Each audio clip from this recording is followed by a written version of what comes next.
أعوذ بالله من الشيطان الرجيم.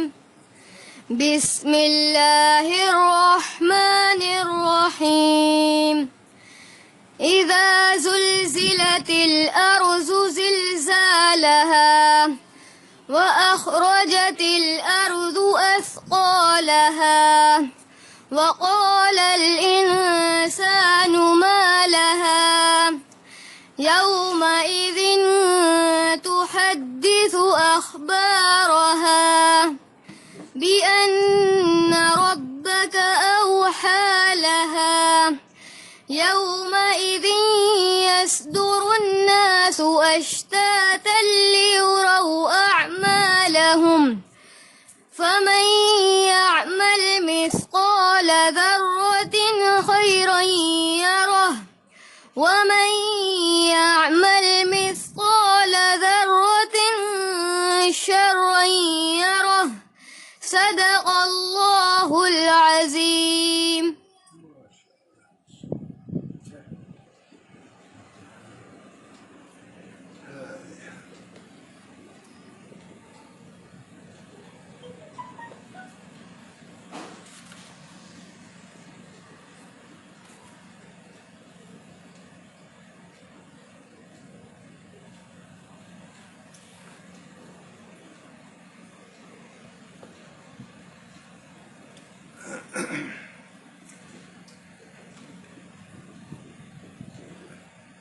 السلام علیکم نحمدہ ونصلی علی رسول الکریم اما بعد اعوذ باللہ من الشیطان الرجیم بسم اللہ الرحمن الرحیم وَإِذْ قَالَ لُقْمَانُ لِابْنِهِ وَهُوَ يَعِظُهُ يَا بُنَيَّ لَا تُشْرِكْ بِاللَّهِ إِنَّ الشِّرْكَ لَظُلْمٌ عَظِيمٌ. صدق اللہ العظیم.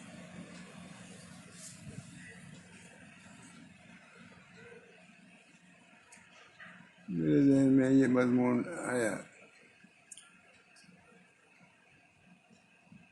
کہ اب تک رمضان شریف کے متعلق اس کے فضائل، اس کے آداب، اس کے احکام کے متعلق بیان ہوتا رہا ہے.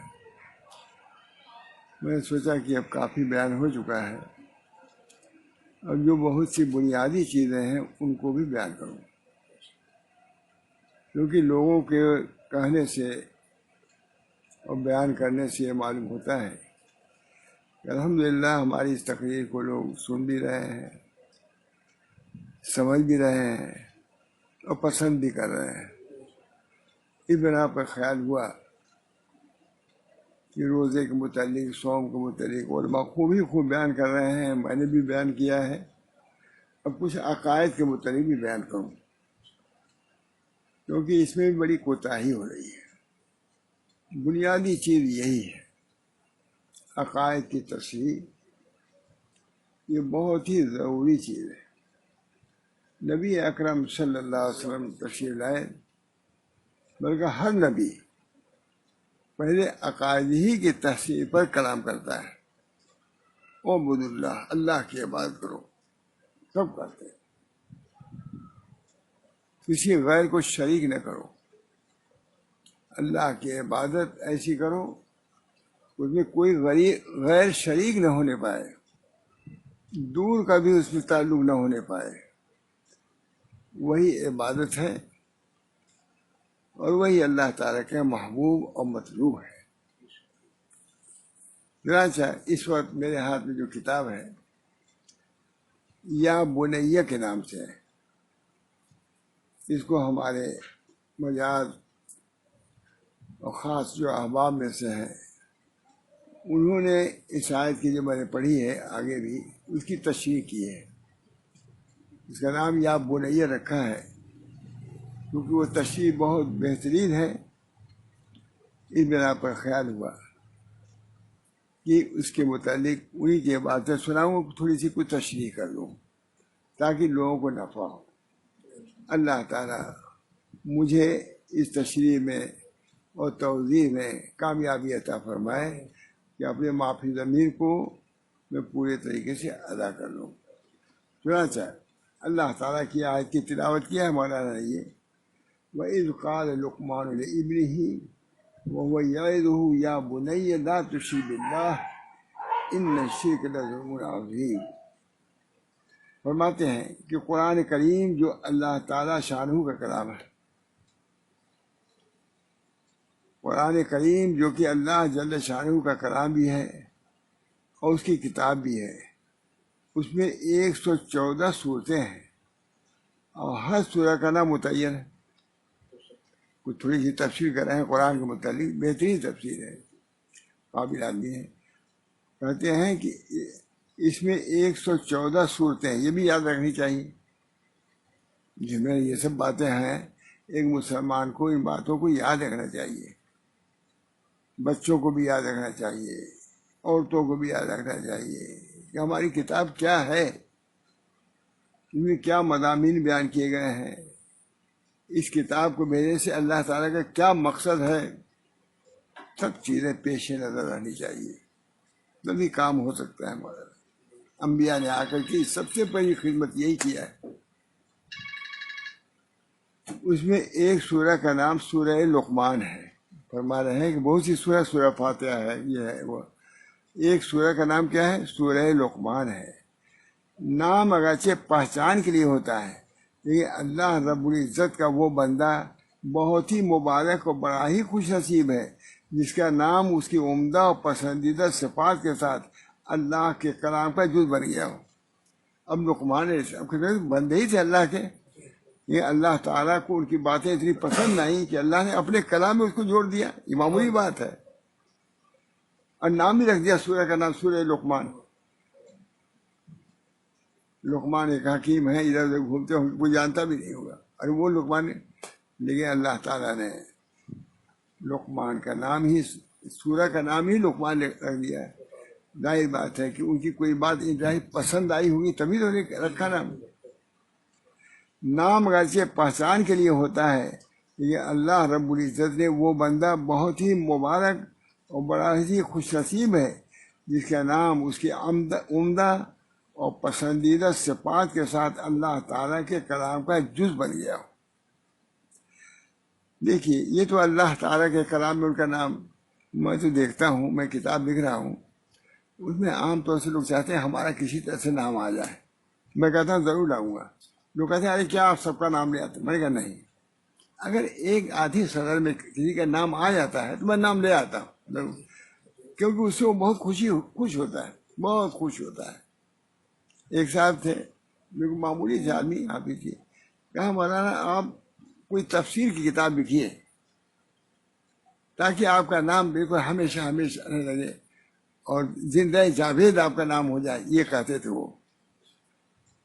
تو مجھے بھی خیال ہوا کہ واقعی تفسیر لکھنا چاہیے. ماں محمد احمد صاحب سے مشورہ کیا، بات کی، خیر میں نے لکھا جو سواتوں کی تفسیر. تو اس کا ذکر میں نے کر دیا اس کا کہ حافظ قمر الدین صاحب نے یہ بات کہی تھی کہ آپ جو کتاب لکھ رہے ہیں وہ تو ہے ہی ہے، ایک تفسیر کی بھی کتاب لکھیے تاکہ آپ کا نام زندہ جاوید ہو جائے. چنانچہ میں نے ان کا نام لکھ دیا اس میں کہ یہ اس بات کو نقل میں نے کر دیا کہ حافظ قمر الدین صاحب نے یہ کہا مجھ سے، تو میں نے لکھ دیا. تو ایک آدمی نے بہت عمدہ بات کہی، کہا مولانا آپ کا نام زندہ جاوید تو ہے، ان کا نام تو زندہ جاوید ہو گیا اس خلوص کی بات پر. تو آپ لوگ پوچھتے بھی ہیں، مواعظ القرآن ہماری کتاب ہے، اس کو پڑھیے، پوچھتے بھی ہیں کہ یہ کون صاحب ہیں جن کا آپ نے نام لکھا. تو معلوم ہوا کہ آدمی چاہتا ہے کہ ہمارا نام، تو میں کہتا بھی رہتا ہوں کہ اگر کسی بہانے سے آ جائے تو آ جائے نام، اپنی وسعت کے بعد وہ نہیں لکھنا چاہتے، لیکن میں لکھنا چاہتا ہوں. بہت اللہ رب العزت کے ایسے ہی منتخب برگزیدہ اور خاص بندوں میں سے ایک حضرت لقمان علیہ السلام ہیں جن کے نام پر اللہ نے قرآن پاک میں پوری ایک سورہ نازل فرمائی جس میں ان کا اور ان کی بے قیمت نصیحتوں کا ذکر فرمایا. یہ بھی اللہ نے کی. نہ لقمان علیہ السلام اللہ میں آ کے استاد تھے، نہ شاگرد تھے، نہ بیٹے تھے، لیکن ان کی نصیحتوں کو اپنے قرآن میں لے، اپنی کتاب میں لے آئے. معمولی بات نہیں ہے، کتنی وسعت کی بات ہے. اللہ یہ نصیحت نہیں کر سکتا تھا؟ ہے یہ نصیحت ہی نصیحت ہے.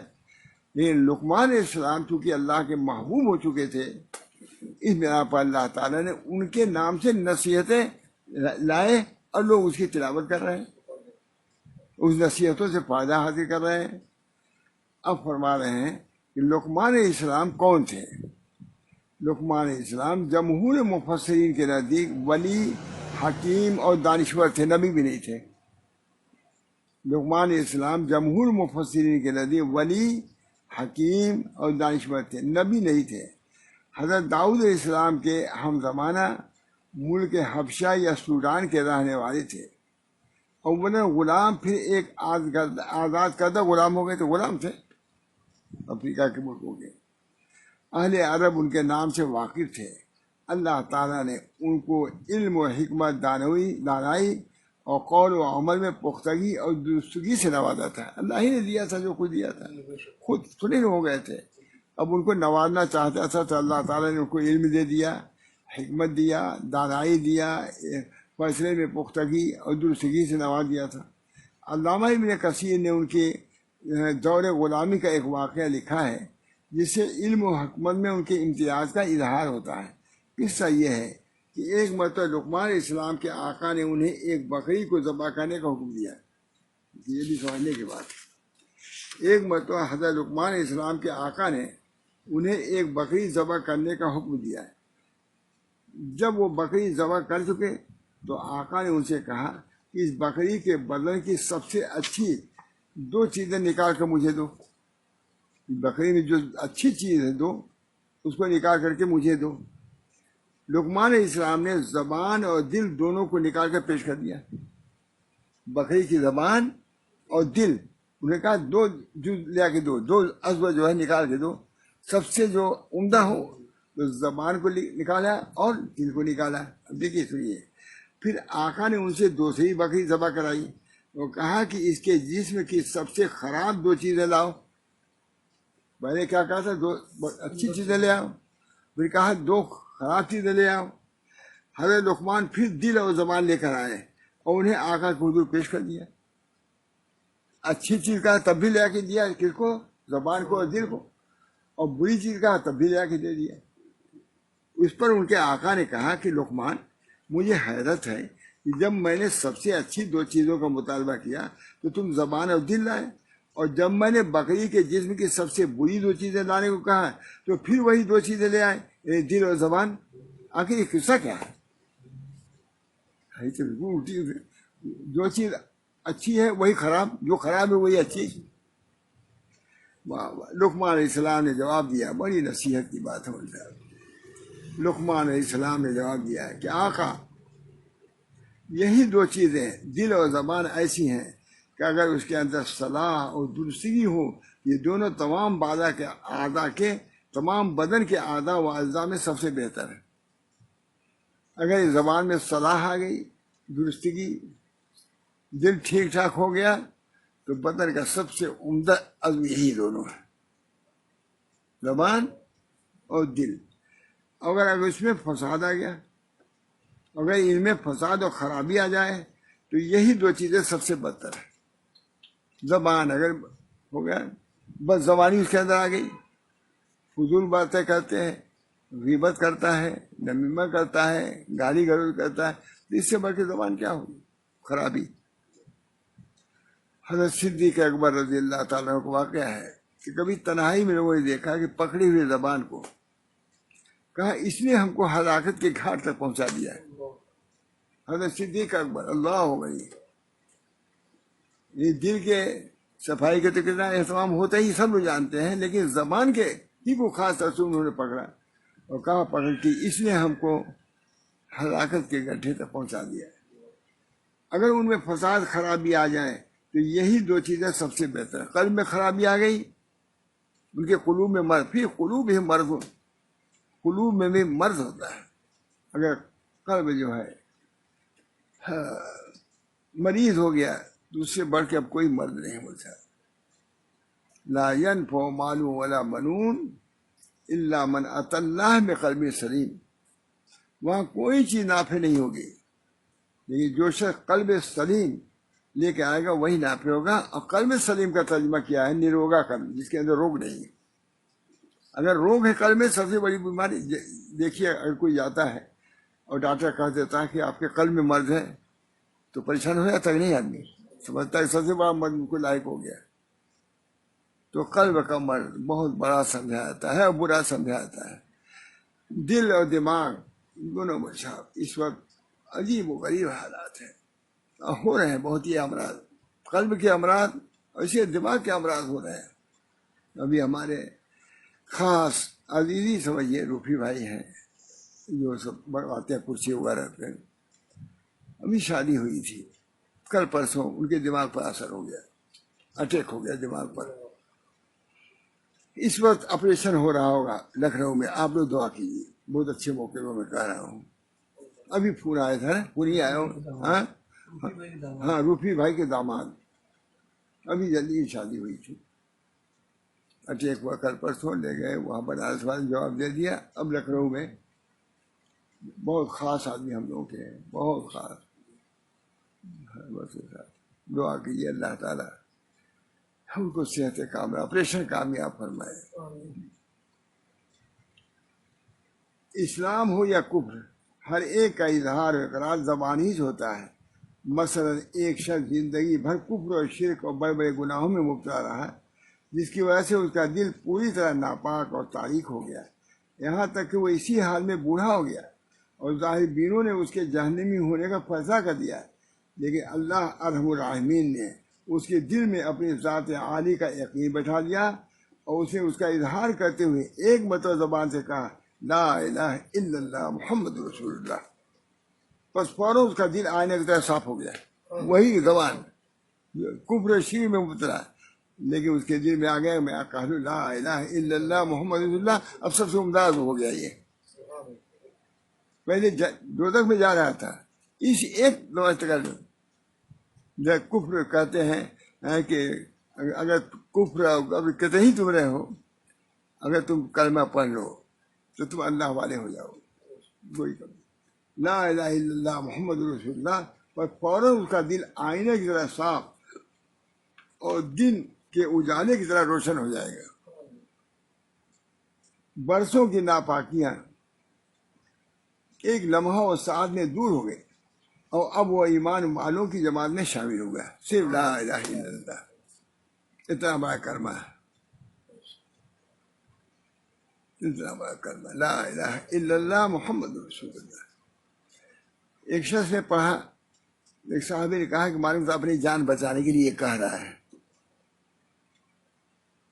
کیونکہ وہ نہیں سمجھے، مار دیا، اس کو قتل کر دیا. حضور اکرم صلی اللہ علیہ وسلم کو جب یہ خبر پہنچی بہت گھبرا گئے. خود نبی اکرم صلی اللہ علیہ وسلم گھبرا گئے، کہا اے اللہ میں اس سے بری ہوں، اس نے غلطی سے کیا، میں اس سے بری ہوں. کیونکہ جب اسے کلمہ پڑھا تھا پھر اس کو مارنے کی کیا ضرورت، نہیں مارنا چاہیے تھا. لیکن انہوں نے سمجھا کہ اسی جان بچانے کے لیے کہہ رہا ہے، آپ کون سوچنے والے ہیں. حضور گھبرا، کہا اے اللہ میں اس سے بری ہوں، تم کون سوچنے والے ہو، یہ کس طرح کہہ رہا ہے. اس بنا پر معاملہ کرنے میں بہت سوچ سمجھ کے کرنا چاہیے. صحابی سے غلطی ہوئی، سوچ سمجھ کے، یہ نہیں کہ یہ ایسے ہی ہے ویسا ہے، طرح طرح کے خیالات جو جمع کر کے اس پر عمل بھی کر گزرتے ہیں. بہت برسوں کی ناپاکیاں ایک لمحہ و ساعت میں دور ہو گئی اور اب وہ ایمان والوں کی جماعت میں شامل ہو گیا ہے. اس کے برخلاف ایک پشتینی مسلمان ہے. میں ہمیشہ مسلمان پشتینی مطلب زندگی بھر نماز روزہ اور صدقہ اور زکوٰۃ کا پابند رہا. اللہ سوچو، ڈرنے کی بات، پناہ مانگنے کی بات مولانا جو آگے بات آ رہی ہے. نماز روزہ اور صدقہ اور زکوٰۃ کا پابند رہا، 2-4 حج بھی کیے، بے شمار عمرے کیے، لیکن زندگی کے آخری لمحات میں کلمہ کفر کہہ بیٹھا. کلمہ کفر.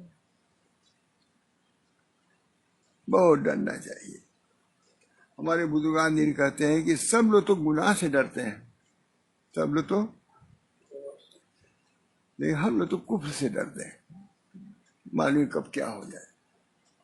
ہمارے حضرت ماشاء اللہ تھا ایک بہت زبردست واقعہ اکثر سناتے تھے رمضان میں. یہ سمجھیے ایک صاحب اپنی طرح وہ افطار لے کے بیٹھے تھے. ان کے ایک دوست آئے تو خوش ہوئے کہ ہمارے دوست آ گیا, افطار میں ساتھ ہو جائے گا. اذان ہونے لگی, کہا بھائی آؤ افطار کرو.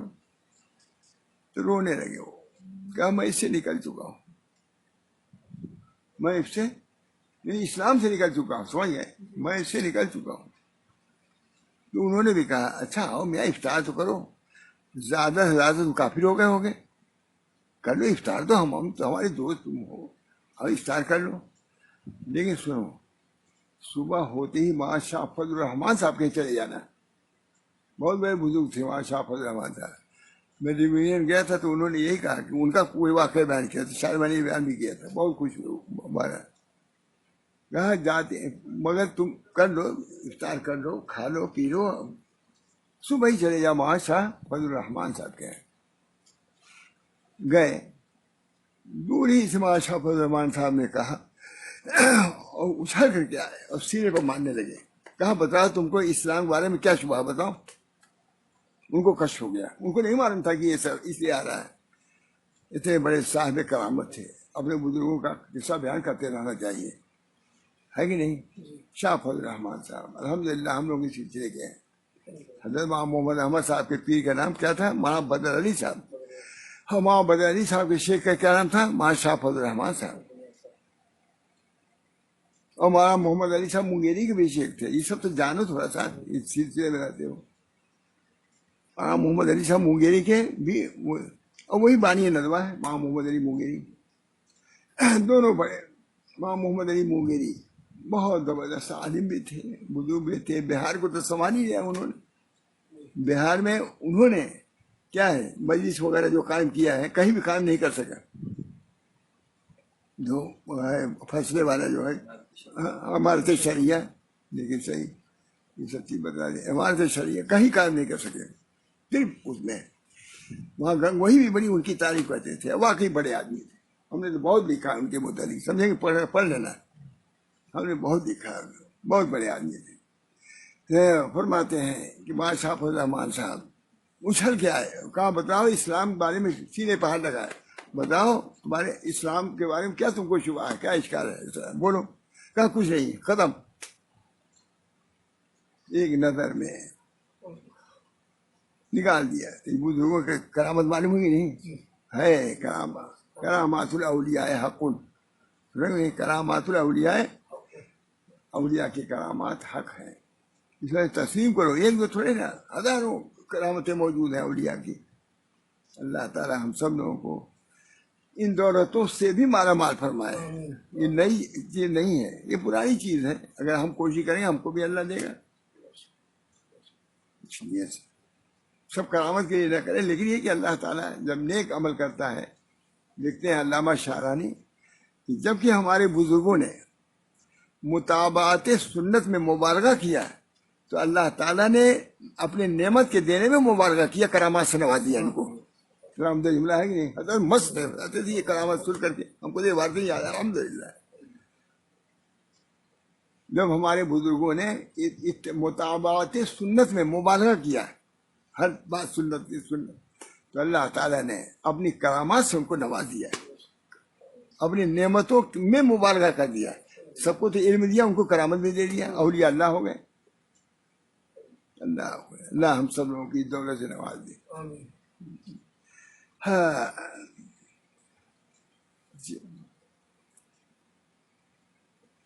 کفر کا موت آ گئی, توبہ نہیں کر سکا. زندگی بھر کا ایمان, نیکیاں, عبادتیں, ریاضتیں سب ہوا ہو گئی ایک کلمے کی وجہ سے. ہمارے ماں محمد عمر صاحب جملہ بہت کہتے تھے کہ ایک کلمے سے آدمی جنت میں جاتا ہے.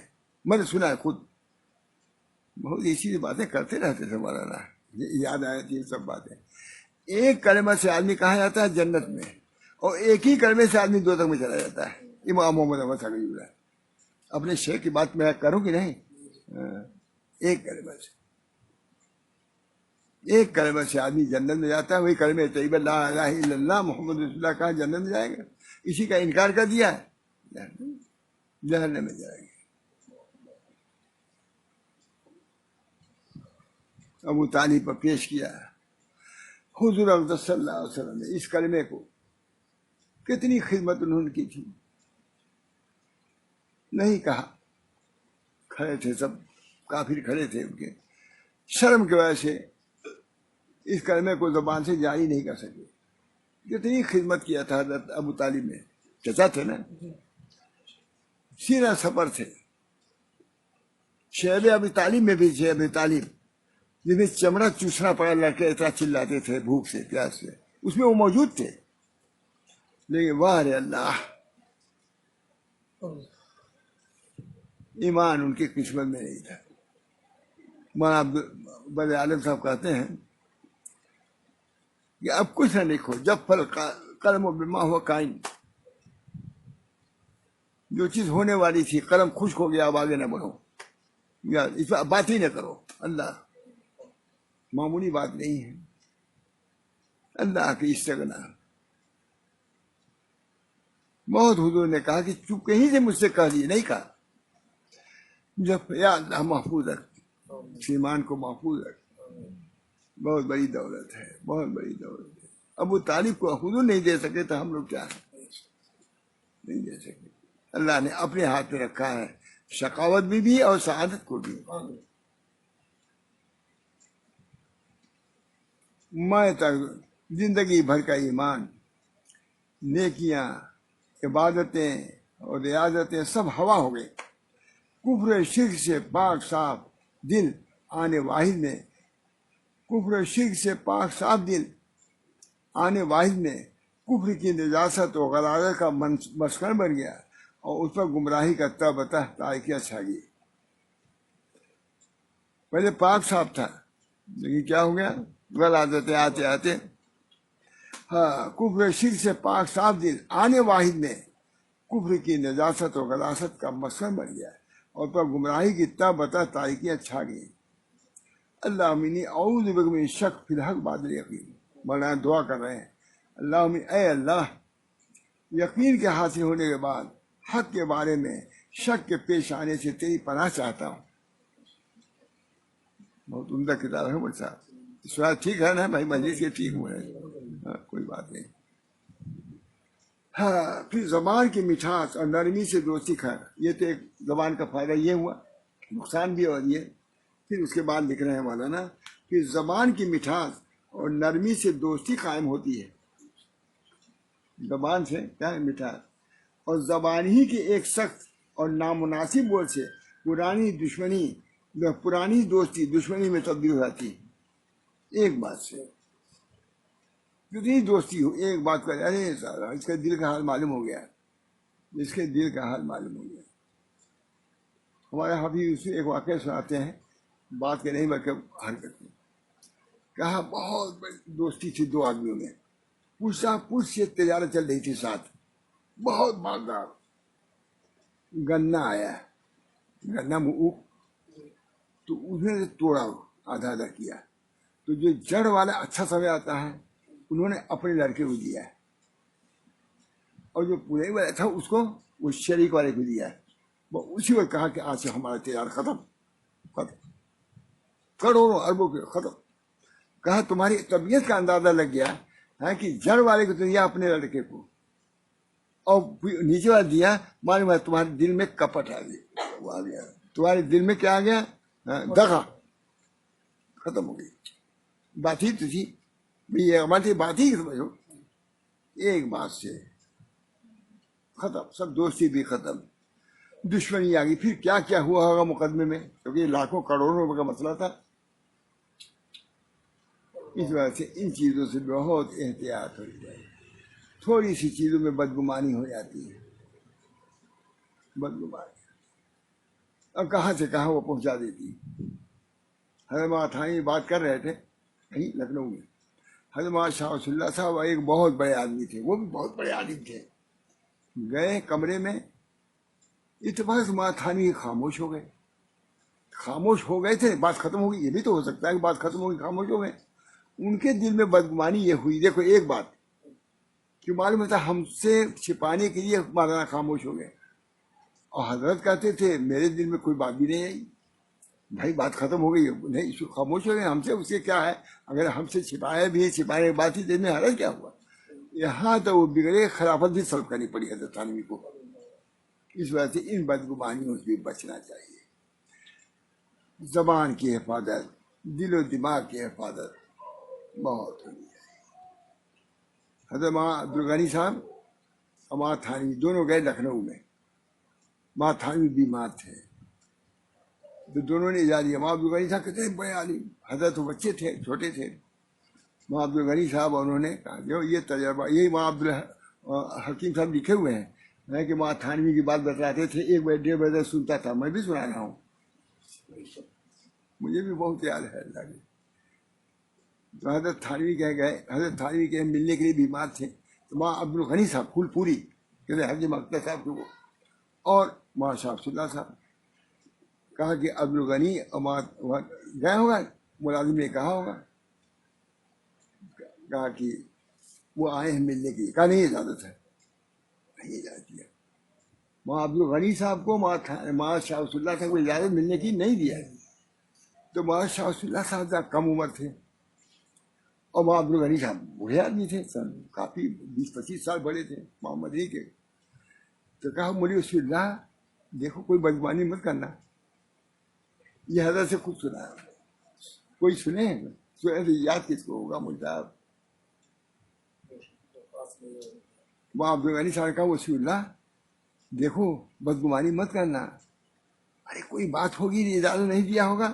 ارے ہم تو وہ لوگ ہیں کہ ہم کو اجازت خلافت دیا ہے, اپنے لڑکوں کو اپنے لوگوں کو تو اجازت نہیں دیا, ہم لوگوں کو دیا. تو یہ کم شرف ہم لوگوں کو, یہ بات کو ہم کو ناگواری کیا ہوگا. چونکہ وہ چھوٹے تھے وہاں شاہ رسول اللہ صاحب عمر میں, سمجھے کہ جوان آدمی ہو سکتا ہے ان کے دل میں خیال نہ پیدا ہو جائے, سمجھے کہ نہیں. تو وہاں عبدالغنی صاحب نے سنبھال دیا ان کو, بڑی بات. اللہم انی اعوذ من الشک فی الحق بعد الیقین. اے اللہ یقین کے حاصل ہو جانے کے بعد حق کے بارے میں شک سے پیش آنے سے تیری پناہ چاہتا ہوں. آج بڑے وساوس آ رہے ہیں, کچھ خیالات کا بھی معنی ہے, کچھ حالات کا بھی ہے. کتنے لوگ مرتد بھی آتے ہیں مجھے, ایسی چیزیں جب پیش آتی ہیں بنگلہ دیش کو بہت مرتد ہو گئے. کہا جب اللہ ہماری مدد نہیں کرتا, اس کی باتیں خیالات میں آ جاتی ہیں. اس وجہ سے ایسے حالات بھی جو ہم لوگ گزر رہے ہیں, بیماریاں ہیں, پریشانیاں ہیں, ظلم و ستم ہے,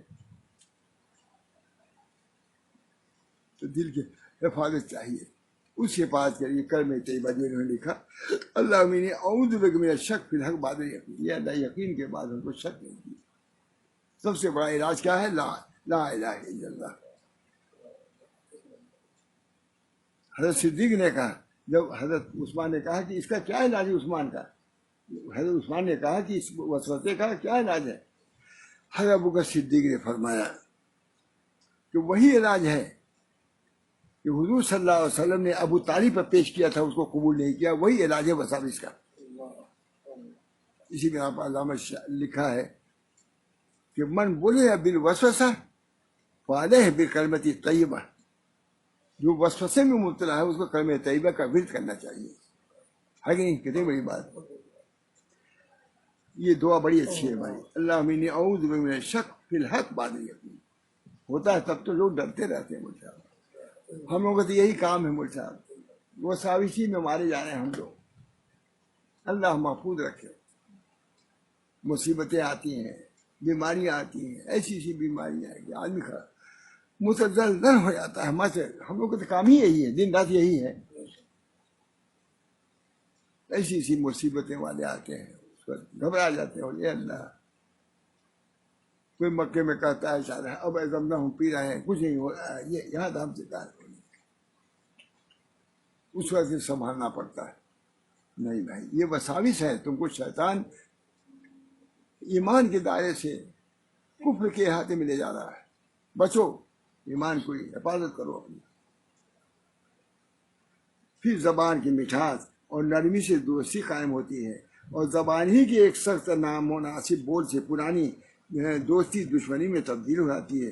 چھوٹے بڑے معاملات زبان ہی سے طے ہوتے ہیں, اور زبان ہی سے معاملات ختم کیے جاتے ہیں، اور اسی زبان سے رشتے جوڑے جاتے ہیں، اور اسی کے غلط استعمال سے رشتے توڑے جاتے ہیں. یہی زبان ہے. مثلا ایک مرد ہے اور ایک عورت، دونوں ایک دوسرے کے لیے اجنبی اور حرام، لیکن باہم رشتہ طے ہوا اور شرائط کے مطابق دو گواہوں کے سامنے زبان سے ایجاد و قبول ہوا، بس فوراً ہی اپنا یہ زبان ہی سے تو قبول تو میں نے قبول کیا، بس دونوں الگ الگ ہیں. جب کہا دیا قبول کیا، اسی وقت دوست. اور اجنبیت ختم ہو گئی، محبت پیدا ہو گئی، جو حرام تھا وہ اب حلال ہے. زندگی کے طویل سفر میں دونوں ایک دوسرے کے ہمراہی اور رفیق بن جاتے ہیں. وہ گھر جو پہلے ویرانہ محسوس ہوتا تھا اب آباد ہو گیا ہے ایک کلمے کی وجہ سے. کبھی تو میں نے قبول کیا، بس. اولاد در اولاد ہوئی، کاروبار میں ترقی، سب کی زندگی خوشگوار، تعلقات بہتر، باہم آمد و رفت، ضیافت و میزبانی کا سلسلہ قائم. گھر ایسا کہ گویا دنیا میں جنت مل گئی ایک کرنے کی وجہ سے. میاں بیوی دونوں کے اس خوبصورت سفر حیات کو 30-40 برس گزر گئے، 58 اور 60 برس کی عمریں ہو گئیں. اب اچانک کسی معمولی بات پر بیوی کی زبان پھسلی، ادھر غصہ آیا، اسے کچھ کہا یا کچھ بڑھ کر بہت کچھ ہو گیا. شوہر نے اپنے اختیار غلط استعمال کر دیا اور طلاق دے دیا. ختم، سب آباد، گھر ویران ہو گیا ایک منٹ. ہم لوگوں کو یہ مسئلہ ہے ہی ہے. ابھی ہم لوگ تو مسئلہ بتلانے والے ہیں، بہت آتا ہے مجھے. اب کیا کہوں، عید کے دن آتا ہے، عید کے دن آتا ہے. کہاں عید کے دن طلاق ہو بالکل ہو جائے گا. شوہر نے اپنا اختیار غلط استعمال کیا اور 1-2-3 طلاق دے ڈالی. اللہ تعالیٰ بھی ناراض، بندے بھی خفا. برسوں سے قائم الفت و محبت کا رشتہ لمحوں میں ٹوٹ گیا. زبان سے نکلے ہوئے چند لفظوں میں جنت جیسا محل درہم برہم ہو گیا. اچھا خاصا آباد گھرانہ آنن فانن برباد ہو گیا. بیوی بچوں بیٹیوں کی چیخیں نکل گئی. زبان ہی سے ایجاب و قبول کے بعد دو کی محبت کے نتیجے میں 100 کے درمیان رشتہ محبت قائم ہوا تھا. اب طلاق و اختلاق کے بول کی بنا پر 100 کے درمیان عداوت ہو گئی. 100 کے درمیان کیا ہوئی تھی؟ دوستی. یہ ہے زبان کے کرشمے. اس کا استعمال درست ہو یہ سب اچھی چیز ہے، اگر اس کا استعمال غلط ہے تو اس سے بری کوئی چیز نہیں ہے. بس ہو گیا بھائی. یہ بھی ایک کام کی بہت زیادہ معاشرے میں باتوں بیان کرنا بہت ضروری ہے. اللہ تعالیٰ دعا کرو کہ اللہ تعالیٰ اس سلسلے کو باقی رکھے. مجھے بھی صحت دی ہمت تو نہیں تھی، یہ الحمدللہ ہمت کر کے میں نے اتنا بول دیا. اور ضروری سمجھتا ہوں ایسے مضامین کو بیان کرنا تاکہ معاشرہ ہمارا صحیح ہو. جو دینی اور علمی اور اسلامی معاشرہ ہے اس میں خلل واقع ہو رہا ہے اسی زبان کی وجہ سے، اسی بدگمانی کی وجہ سے. اللہ تعالیٰ اس سے ہم سب کو محفوظ رکھے اور ہم کو دین اور دنیا کی سمجھ عطا فرمائے اور معاشرے کو درست کرنے کی توفیق مرحمت فرمائے.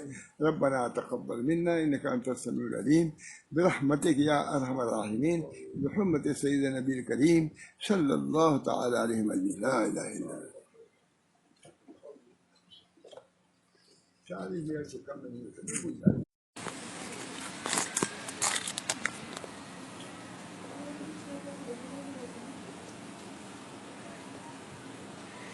أعوذ بالله من الشيطان الرجيم.